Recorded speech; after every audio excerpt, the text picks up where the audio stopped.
It's the Sheriff Podcast, baby. Yeah. It's the Sheriff, AHL Man of the Year. 500 pro fights in his career. Got the record for most ice fights in the season. You fought the Sheriff, lucky you're still breathing. It's the Sheriff, AHL Man of the Year. 500 pro fights in his career. Got the record for most ice fights in the season. You fought the Sheriff, lucky you still. We filmed the pod today. You listening tomorrow. The heavyweight champ, yeah, Sean McMahon. 13-year pro, yeah, he holding it down. Big man playing it right, thumbs up to the crowd. Rookie season, suited up, most tilts in the A, man. Sheriff badge on the bucket, heavy can play, man. Podcast trending, thanks for rocking with us, bro. Lived out his dream, yeah, he played in the show. Danny Grange managing, helping us gain shine. Welcome everybody to an exclusive edition of The Sheriff. Boy, oh boy, do I ever have a treat for you. Now, ladies and gentlemen, a lot of people would say the Canadian dream would be to have a kid of yours be drafted to the NHL. Others might say it would be to a successful entrepreneur, where another one might say, no, I would say it'd be a successful motivational speaker. My guest tonight is all of the above and some, and I'm going to introduce him right now. Ladies and gentlemen, boys and girls all over the world, I would like to introduce to you my guest tonight. He hails from the parish of Clarendon. At 6'3", 240 pounds, he is a heavyweight. He immigrated to Ontario in 1970. He is the author of incredible books such as The Hockey Skates and How We Did It. He is the father of 5 incredible individuals, 3 of which made it to the National Hockey League. He is a former high school teacher and principal. He is the current motivational speaker and mentor. Ladies and gentlemen, without further ado, my new friend, Mr. Karl Subban. How are you doing, Thank you. Wow, you know, Sean, the Sheriff, I've never had an introduction like that, and I heard you did one recently, and that's what you did, and that's what I wanted you to do tonight, and you did it for me, and I'm so happy I'm here. Well, you know what, sir? It was very, very easy for me to do that. In fact, no, I'm going to be honest. It was difficult. I'm very nervous. I'm a big fan of yours. I'm a big fan of your entire family because I like people that are for the better good. So if they're from the better good, if they're from Toronto, if they're good looking, if they're tall, if they represent people the right way, you're in with me. But man. Sean, you forgot one thing. Rexdale.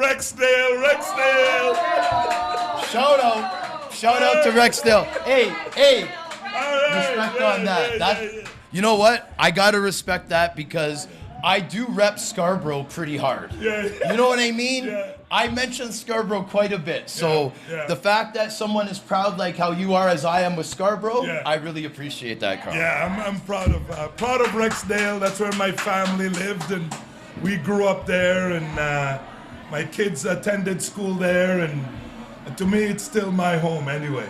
Right on. So now, obviously, I'm not gonna let you get off that easy with where you came from and whatnot. You know that, Karl. So I'm a strong believer in the fact that I have incredible, huge characters on my show. I need to find out where they came from. How did these big characters come about, right? I'm always so interested. I believe my viewers are the same way. So we got to go back, man. We got to go back to Clarendon. Clarendon, I was asking you how to pronounce it before the show. I probably bothered you about 9 or 10 times. Yeah. Did I do it right, though, in the intro? You were just perfect. Oh. You were just perfect. Right on. So, and what I like is you weren't afraid to do it. And it's not so much about getting it perfect, it's all about doing it. You're just like the students in my school. Right you know on. what I mean? Yeah. Right on. And you know what? Thank you. Because we do clap for each other around here, sir. Yeah, all right. So thank you. I can't wait to talk about the students in your school. But before that, like, the reason why I'm so interested is, obviously we live in Toronto. Yeah. You always hear the melting pot. You hear the most multicultural city in the world, more than New York, more than London, Toronto, Ontario, Canada. So now, I appreciate the different cultures. I'm an East Ender myself in Scarborough. We were kind of teasing each other before the show. And you know what? I want to know about your parish. I want to know when you left there. Can you tell us a little bit about the transition from Jamaica to Canada? Well, obviously, the summer I came to Canada, it was August. Around the beginning of August, I was 11. Okay. And it was the summer that I turned 12 years of age when I started school. And obviously, I was excited about coming to see my parents who came up earlier. And they were living in Sudbury, Ontario at the time. And so, quick story, so we came, the plane landed in the evening. So I wanted to see what Canada is all about, but I couldn't see anything driving up in the dark to Sudbury, Ontario. Yes. So anyway, we lived on Peter Street in Sudbury, Ontario. And by the way, I was a big fan of the Sudbury Wolves. Yeah! Sudbury Wolves! And we lived in Peter Street. Yeah. I woke up to my first full day in Canada, ran over to the window, looked outside. I turned to my mom and dad and I said, I don't want to go out there. Why, Carl, why? I said, it doesn't look like Jamaica. I didn't see one mango tree, one coconut tree. There are rocks everywhere, as you know. Long story short, I didn't want to go out there because I didn't see too many kids who look like me either. So you can imagine. Then I went to school. I had the best teacher ever. I wrote about him in my book, how we did it, Mr. Kangas. But you know what? I remember walking home one day, it was so cold. And those kids who, they didn't look like any of my friends in Jamaica, they asked me to play hockey with them. Think about it.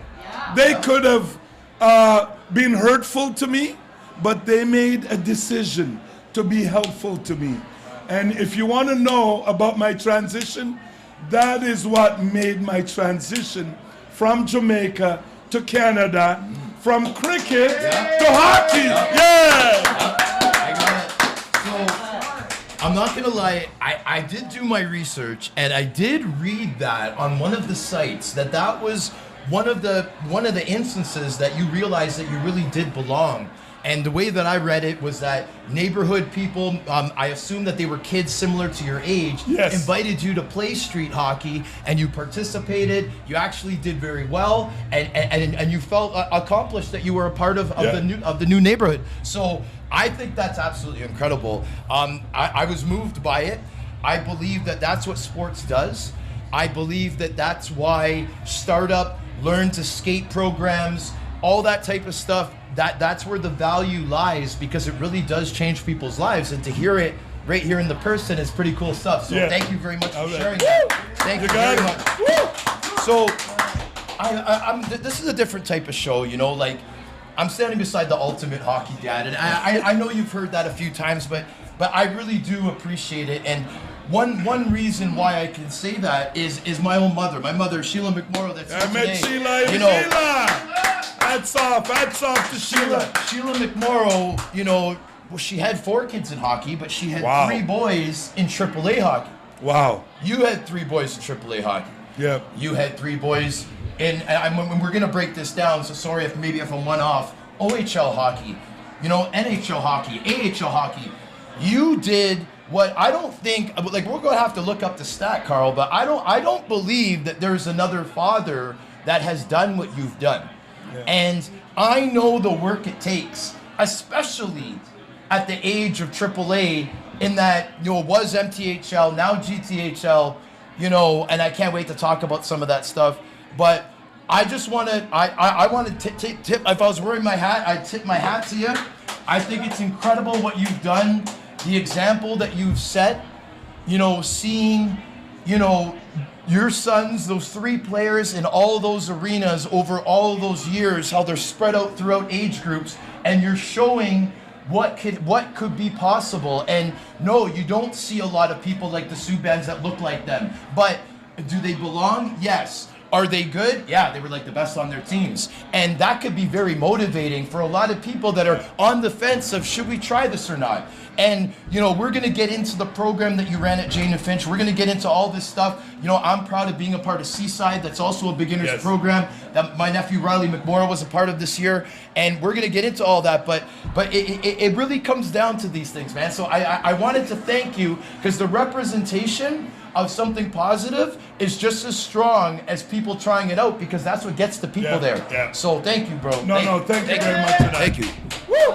So I love pumping tires. I don't know if you've noticed. I love it. I love it. Yeah. If PK was here, I probably could talk for about 20 hours, right? Another thing that I kind of wanted to talk about was I wanted to get into your books. Yeah. I wanted to get into your books. Can I? Oh, and I'm tapping the table, Carl. What's in front of you? The books. No, the mic. The mic.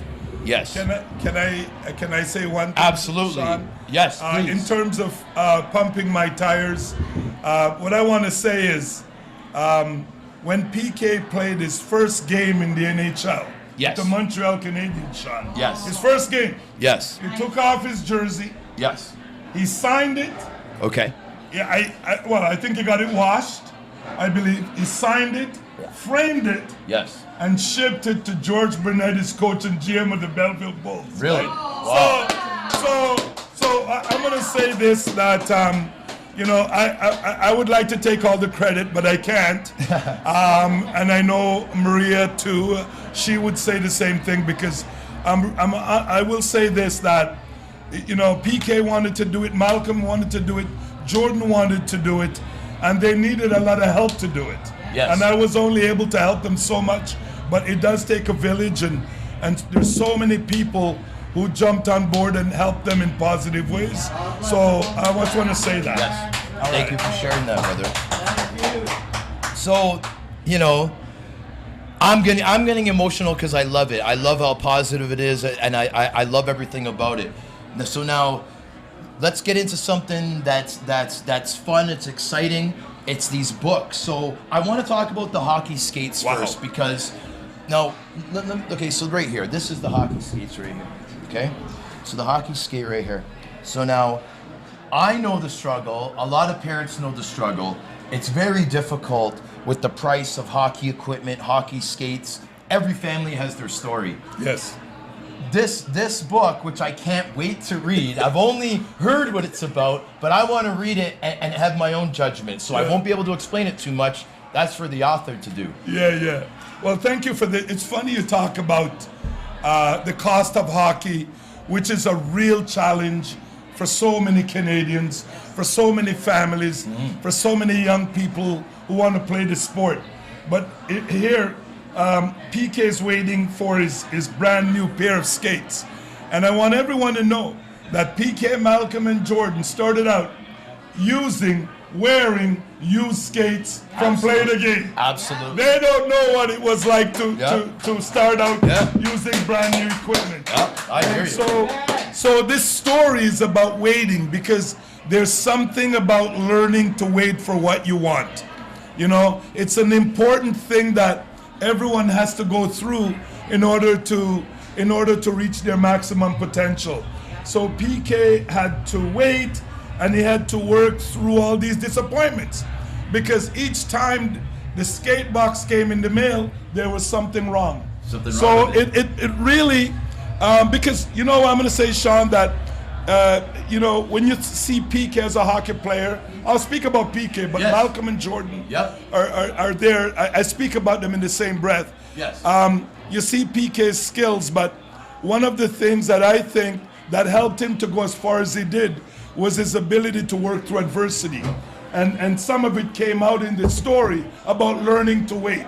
Yes. Not getting what you want right away and waiting and so on. I think that strengthened him to do some of the things that he did. Absolutely. And you know what? Right before I start clapping, I'd just like to add a little bit to that as well. Yes. Because when I was reading about this, and I think I might have watched a couple of interviews, you had mentioned when he opened it up, it was not what he wanted, but it was what he needed. What he needed, Okay? that's right. Yes. And I really read into that, and you know what? I agree with you, because I believe that was probably a huge part of him getting beyond what he needed to get. You know what I mean? So, yeah, brother. Man, Yep. you did your homework because there are two lists that kids need. There are things that they want, and there are things that they need in terms of reaching their maximum potential. Setbacks, Yep. delaying of gratification, not getting what they want. Sean, the sheriff, I can't wait to sign this book to you. Yes. Thank you. So just real quick, I mean, I'm trying to skid along. My producer's giving me heck because we have so much we got to talk about. But I mean, buddy, I'm smiling because I can't wait to read this book. Yeah. I can't wait to read this book, sir. You know, how we did it. You know, what I have down here is that this book is about love. You never get enough love, right? You write about potential. Yeah. You know, I read about that, spending time with your kids and parents. But, I mean, first of all, thank you for the book. Thank you that you're going to sign this for me. But what would you most want people to know about how we did it? Well, you know, because once PK, Malcolm, and Jordan started climbing the hockey ladder of success, you know, people started tapping me. You know, my shoulders started hurting, okay? My shoulders are not as big as yours, okay? I hear you. And they wanted to know, you know, what are the things that we did? And then I'm saying everyone knows about skating and practicing and so on. But the way I framed it to them was, because, you know, when you look at us, we're not the typical hockey family. We were not born with the hockey genes, if there's such of having such a thing. I was born in Jamaica. Maria, PK's mom, was born in Montserrat. And we came here, when Montserrat. Let's give Montserrat a hand. Woo! Yeah, I don't want the Montserratian to get upset at me. There you go. You know, I know the Jamaicans are standing up and cheering. But so we were not born here. We weren't born into Hockey Night in Canada. So what was it? You know, what I love to speak about is the power that's in our potential. I was born in Jamaica, but I was born with potential. It doesn't matter where you were born. It doesn't matter where you're from. And so PK, Malcolm, and Jordan, they made it to the NHL because they believed in their potential and they did those things that brought out their hockey potential. So, and when you read the book, you'll get more of it. So, thank you. Of course, thank you. Thank you so much. I'm loving that these are on here. So, right before I get into a little bit of more potential talk, I would like to recognize our sponsor for tonight. You know, the Sheriff Podcast, guys, is powered by Mr. Raymond LaRose. Raymond LaRose has been there since day one, ladies and gentlemen. He's attended every single show. He has sponsored every show since our big Ryan Reeves show back in the fall. So I appreciate you, Raymond. Raymond plans on opening a youth center in the future. Shout out to Raymond LaRose. Thank you, buddy, for supporting our show. So Karl, we did talk, you mentioned the word potential a little bit, and you know, one thing that I was really moved by today was, you know, I'm doing my research, I'm trying to figure out, you know, what talking points do I want to have with this incredible man. I'm like, I gotta talk to him about his motivational speaking. I just have to, because that's something that I want to pursue in the future if I ever get that chance. So I want to talk about the stool. Wow. I want to talk about potential in the stool. I even made my own graph, ladies and gentlemen. I had to, because I was listening, and I was listening to how he said it. I think there was even a graph that was an example, so I had to write it down because I want to use this when I'm motivating myself. So, can we talk about potential, the three branches, dream, action, belief system? Yeah. So, you know, potential is that thing that inside of us that we were born with. Everyone was born with it. I see it as our gift at birth. And when we're working to realize it, our world is better. Our family is better when we're reaching our potential. But sometimes people have a hard time visualizing it, seeing it, thinking about it. So I like to frame it this way. I like to say that it looks like a stool with 3 legs. So in the seed of the stool, you write the word potential. Yes. One leg is your dream leg, or your why leg, or your goals leg. The second leg is your belief system. And the third leg is your action leg. So now, think about it. When legs are missing from that stool, Yep. it's not going to work to its full potential. Nope. So when I'm working with young people, and after having our conversation or in our conversation, sometimes I come to this conclusion, because everyone has a stool. I say, oh, too many legs are missing from their stool. Okay. They don't have a why. They don't have a dream. You know, they don't have a purpose. They don't have a reason for getting up every day.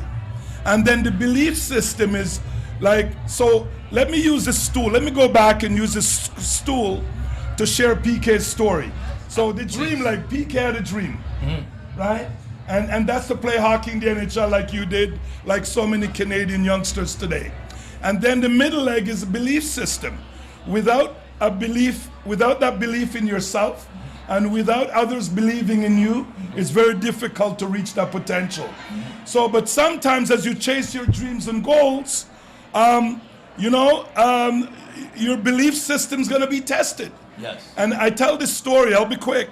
Yeah. No, take as long as you There was a time when a coach told PK Subban, you'll never make it in hockey. Yeah. You'll never go as far as I did.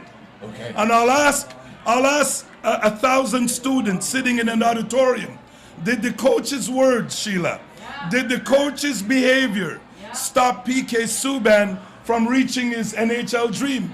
And I'm going to ask you that. Did the coach's words and behavior stop him from reaching his NHL dream? 1, 2, 3. No. I can't hear you. 1, 2, 3. No. So then what is stopping you? What is stopping you? And so it didn't stop him. So things are going to happen. Things are going to happen. And we can't let those things leave us bitter. We have to find a way to use them to make us better.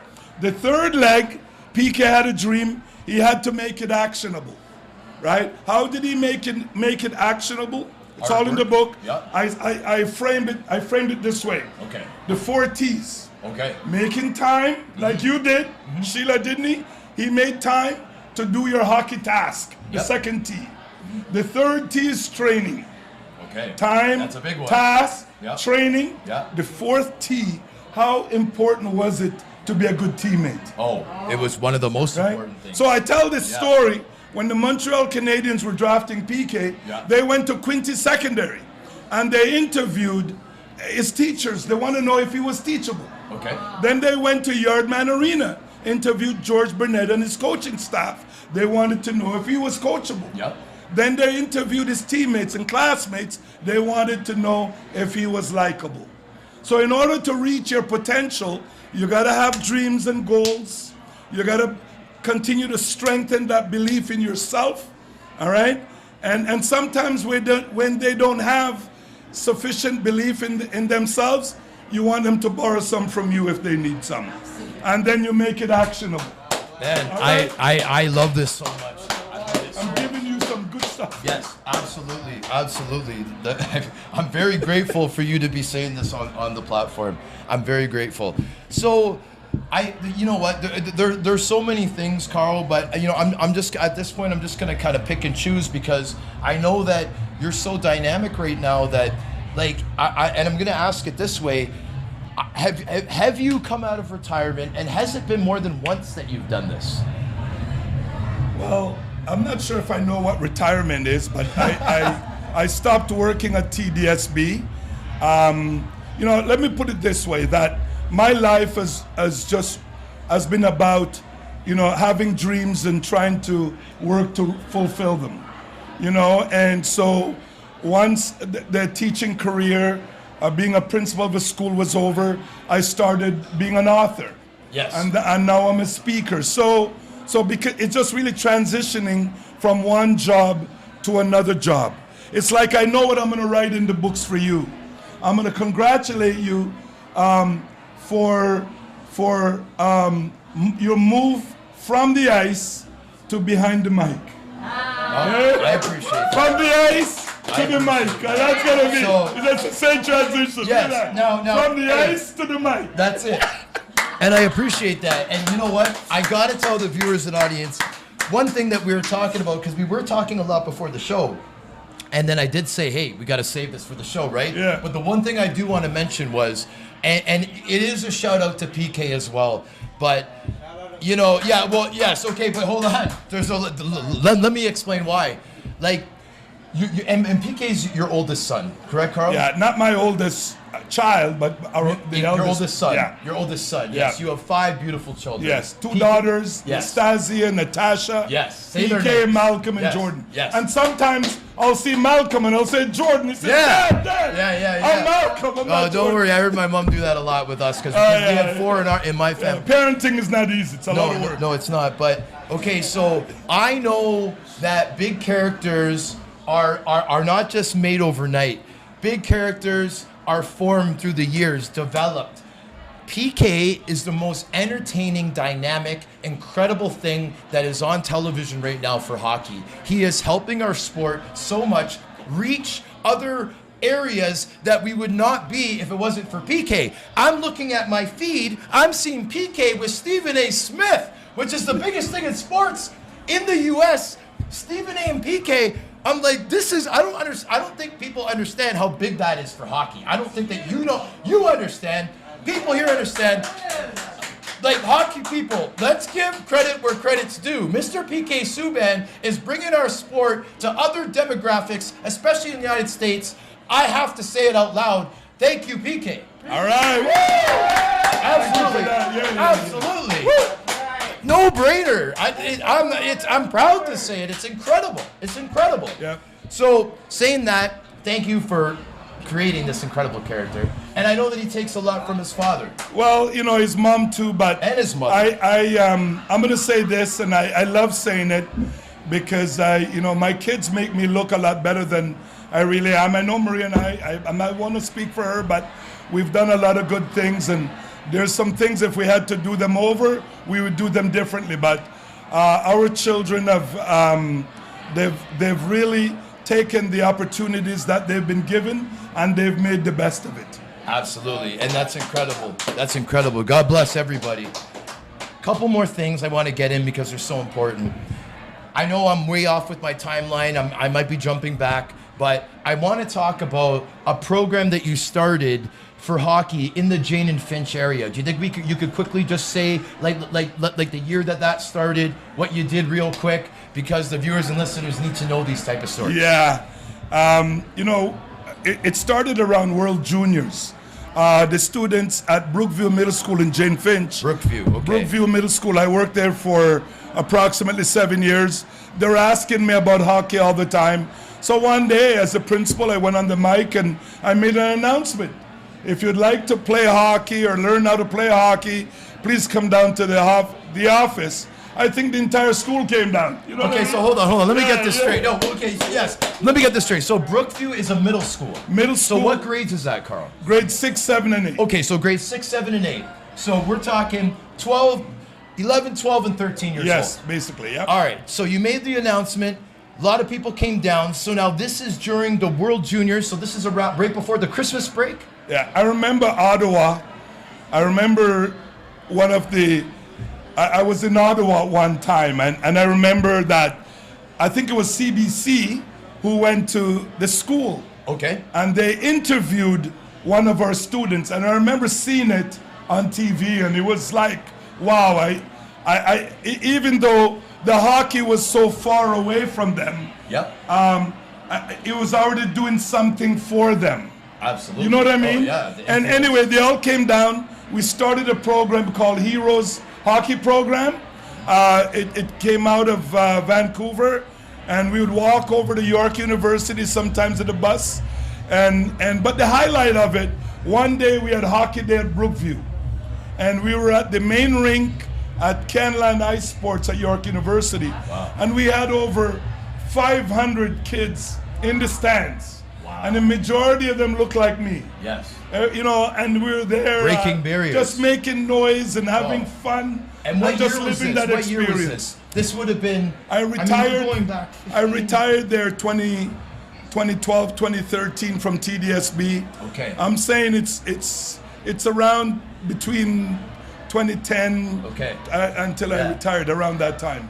The reason why I'm asking that is because, and this is my next question, I want to know how you feel about the progress of making our game more accessible and the diversity which you have been able to personally see the progress probably over the last 30 years with having 3 boys in AAA hockey and then seeing them progress to professional. Yeah. I'm part of a group right now, Seaside Hockey, which I'm very proud of, a beginners program that does have a program for free equipment, which makes it more accessible for parents. We're also welcoming demographic that maybe before didn't feel as welcome. Yeah. So there's many reasons for people that haven't been part of hockey to now be a part of it, which Seaside, HDA, Hockey Equality, your program, 12 years ago, I'm talking about programs that they just started the last couple of years, sir. So that is my point. That you have helped this progression. Now looking at it, you know, as a, obviously you're a proud grandfather. Yes, now. yes. As a grandfather, 3 boys have played in the show, no big deal. The more impressive thing for me was getting the 3 boys through the AAA in the MTHL/GTHL, to be honest. Right? Yeah. But how do you see you going into rinks, you seeing tournaments, you being able to see the faces? What do you think? Well, you know, things have happened to help change the game, to make it more welcoming. I'm a board member of the GTHL. I want you to know that. Okay. And you know, the GTHL, I sat on an independent committee. You know, we came up, I believe, with 44 recommendations to make the game safer for everyone, to make everyone have a sense of belonging when they're in the rink. So organizations like the GTHL have taken intentional steps to make a difference. And things have happened in our world that has forced changes. You know, just look at Hockey Canada. Because of what happened, they have to change a number of things in how they operate and so on. So I like what I'm seeing. The demographics of Toronto has been changing at a fast rate, and that is reflected in our arenas, right? And so far, I'm not saying it's going smoothly, but wow. When I walk into an arena now, Karl and Maria Subban, parents of PK Malcolm and Jordan Subban, are not the only people of color in the arena. There's a lot of diversity there. And it's good for the game. Very good for the game. It's very good for the game, especially with us, you know, as a goal. You know, the problem with the NHL, like you know, there's the accessibility to hockey, but the problem with the NHL is the TV ratings in the U.S. and it's very simple, because in my opinion, it's like, Karl, if you've reached a maximum potential because you're only reaching a certain demographic, then that's where you're capped out. If you're able to get all the other ones, then you're able to make your thing a lot bigger. And with kids learning a new sport, what's a better opportunity to get kids off the street? What's a better opportunity to have them stay disciplined? Learn how to be good teammates. One of your T's. Teaching them honor and respect, and you know what hard work really accomplishes. And I could go on and on and on. But so what I'm gonna say, Sean, I don't mind saying this. I remember when my boys were even 20 years of age, they learned a tremendous amount of life skills through the sport, through playing the sport. Things that there's no way I would have been able to have given them the exposure that they needed to learn. And so, you know, team sports are important. Hockey has many benefits other than the wins and the losses.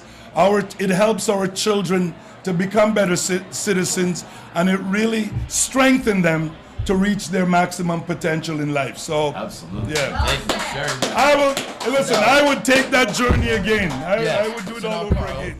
Before we go, man, like, I mean, we're Toronto boys, right? And like, I mean, most of the people that probably watch this show are probably from Ontario or GTA, at least they're Canadian.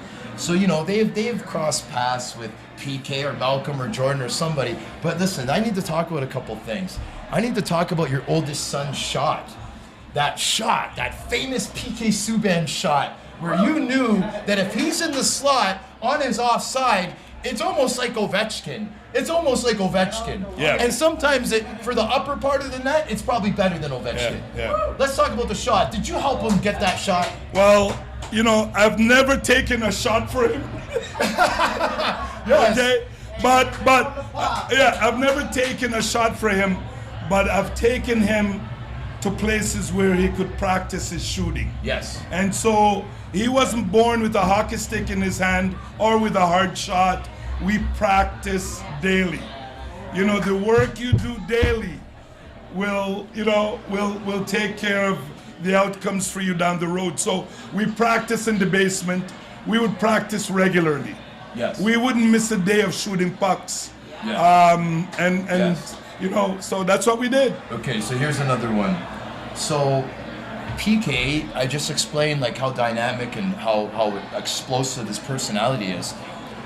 Karl, the guy's had this since he was 10 years old. The personality? Yes. No, I think he had it from day one. Okay, but 10 years old would have been novice. Yeah. You know, for AAA, Yeah. right? And you know, wearing right. the tie and the dress Yeah. pants and the nice jacket Yeah. and you know the nice haircut Yeah. and you know and like one of the things that I was good at, Karl, because of my mom, was I was one of the first kids that learned how to shake the parents' Yes, hands. and your mom how to already shake, told me how that to already. shake the parents' hands, Yeah. how to Look walk in the around. eye. Yeah. Hey guys, how's it going? You know, you're 11 years old. Yeah. You know what I mean? Like so, it's like Anthony Stewart, another kid. Yeah. And I watched Anthony. I'm 3 years older than him. I saw Anthony do manners and etiquette that people in university are taught. Like, Yes, and yes. Anthony was 10 years old playing for North York Canadians. Yeah. PK was one of those people. You and your wife, you really got that into him really young. You Yeah. really told him what was important because it turned out to be the most dynamic person in hockey media. Yeah. And you know, Like- sometimes it takes, you know, each of us, we have a lot of good in us, and sometimes it takes something like hockey to bring it out. Yes. So hockey brought that out, and you know, dressing up before the games. I know when they got to Belleville, that continued with George Bennett. I do give George a lot of credit, and the OHL for what they did, and obviously PK took the dressing and so many things to another level. Last thing, okay, sir? I Yeah. promise. Okay, so first round, and I appreciate, man, you telling that story, Montreal Canadiens meeting with all these different parts of PK's life to figure out if they're gonna make him the first rounder in the most historic franchise in the hockey universe world. So that's what happened. But man, so signing his entry level, making the team. Let me tell you my experience. I don't know if you remember, but there was a special event that they did back in 2010. So this was PK. Hold on. Okay, I could be off here, but did PK go to the UK to play against the Belfast Giants when he was temporarily with Hamilton? Do you remember that? Yes, they Him went and over. Sean Yes, Bell? I remember. So he was there. Yes, I remember Okay. they went over to Europe to play. Yes. Okay, so I just want to confirm Yes. that Yes. I'm not getting things Yes. mixed up. And Sean Bell, yes, PK yes. Subban and Sean Bell were in Edinburgh, Scotland. We had a tournament that they You brought. were there? I was playing for the Belfast Giants, my Wow. friend. I was Let's wearing. see. Wow. Buddy, I was wearing this jersey right here, man. Wow. Belfast Giants. So and I PK played played against against PK. you? Oh, yeah. Yes, I got to play against Did your you? son So one time. when you went after him, what, You did, know he, what? did he do He a had spin around? No, but he had a big smile. Yeah, And yeah. you know what? I was just so happy Yeah, to see yeah. him and Bell playing in that Yeah. arena. Yeah. And I was just like, you know what? I'm not even gonna bother these guys today. yeah, I'm yeah. just gonna play hard and finish my checks. Yeah, You yeah. know what I mean? They had that Nielsen, Eric Nielsen. Eric Nielsen. He was their tough guy. Yeah. So that was the guy that I was going after. Yeah. PK was way too good for me to be bothered Yeah, with him. yeah, yeah. You know what I mean? But I was honored to be on the same ice surface as Yeah, PK. yeah. Thank you for Yes. bringing back that to my memory. Oh yes, absolutely. But listen, man, I'm not even done. So, getting to Montreal, making the team, but man, like, he scored 60 points. 60 points for the Montreal Canadiens. He won the MVP for defensemen in the NHL, Karl. Like, The Norris Trophy, bud, like, when I'm me growing up, I have those pro set hockey cards. I have them in my binder. I even had the trophies, man. I even had the trophies. That Norris Trophy, man, I knew about that Norris Trophy when I was 6, 7 years old, and I dreamed about the people that might be able to win stuff like that, like Bobby Orr and this guy and Nicholas Lidstrom and PK Subban. Yeah, PK Subban. Bro, right, bro? Yeah, Like, man. was I surprised? You know what? He played well at every level. I had no idea he would have played as well as he did in the American League, and then Markov got hurt and he got called up, got his break, and he just continued playing that way. And you know, I give him so much credit for believing in himself and for producing at the highest level of hockey for as long as he did. Man, it's just, but it's just, you know what I mean? Like, from Toronto, immigrant parent, like, man, it's just, like, to me, it's mind-blowing, man. Yeah. Norris Trophy. Norris Trophy. But you know what I say, Sean? I say this all the time, that you just never know what you're capable of achieving or accomplishing when you're armed with a dream. That is so big. Yes. You know, you just never know, and so it's so important to have a dream. Maybe we won't reach every one of them, but you just don't know which one you're going to reach. Absolutely. You know what I mean? Absolutely. Yeah. So no, I'm sorry about those. I had to sneak them in. It's okay. Because I'm like, I have them here. Well, PK's the story. Come on now. He's, you know, he's the man. We could definitely say that. Okay, so before we go, Karl, I just want you to tell the viewers and audience about your motivational speaking gig. You know, I'm so interested in that. It's something that I hope I could do one day. I want you to tell them what exactly it is that you do for that and how they can support you. Yeah. Well, what you can do is you can go to CoachKarlSubban.com. CoachKarlSubban.com, and you can register for my newsletter, or you can get in touch with me. I do speaking, I do teaching, I do training on communicating, leadership, relationship building, and equipping. All right. So Karl, can you just repeat one more time how they can get a hold of you for any of those services? Yeah, you can just go to my website, CoachKarlSubban.com. CoachKarlSubban.com. Yeah, and you can sign up for my newsletter, and you can connect with me about any of my services. Awesome. Yeah. Thank you so much, buddy. So Karl, I mean, like, I think I might be a little bit over. There's more. I gotta ask you right now, man. Would you be willing to come back for a part 2 in the near future? Well, we're gonna build more stools, man. I hear you, bro. I hear you. I was so impressed when I saw this, because that is so, and it's in my book that's coming out. Okay. Called Raise Your Roof, and you know, kids understand that. Yes. That they go to school. Well, hey, if I understood it, then it's child. This is the why. It's easy to understand, because we have to make things simple. This is your why. Why do we get up every day? What's your dream? Your goals? Why do you show up at school every day?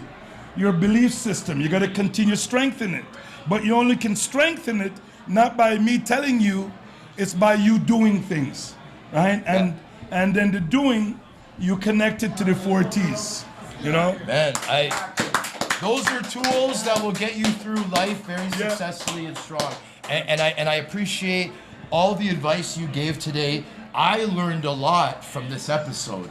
So, I mean, I'm very grateful. I'm grateful for you. I'm honored for you to come to my show. But what I learned today is priceless. Yeah. So thank you very much. Is there anything else you'd like to say before we sign off, sir? I want to say, tell you what I've learned. You said that you want to be a motivational speaker. Yes. You are a motivational speaker. Thank you. That's what I've learned. Thank you. All right. Woo! And we'll sign off right at that point. I want to thank my listeners for tuning in to another episode of The Sheriff. We'll see you next time, guys. Woo! Yeah. It's The Sheriff Podcast, baby.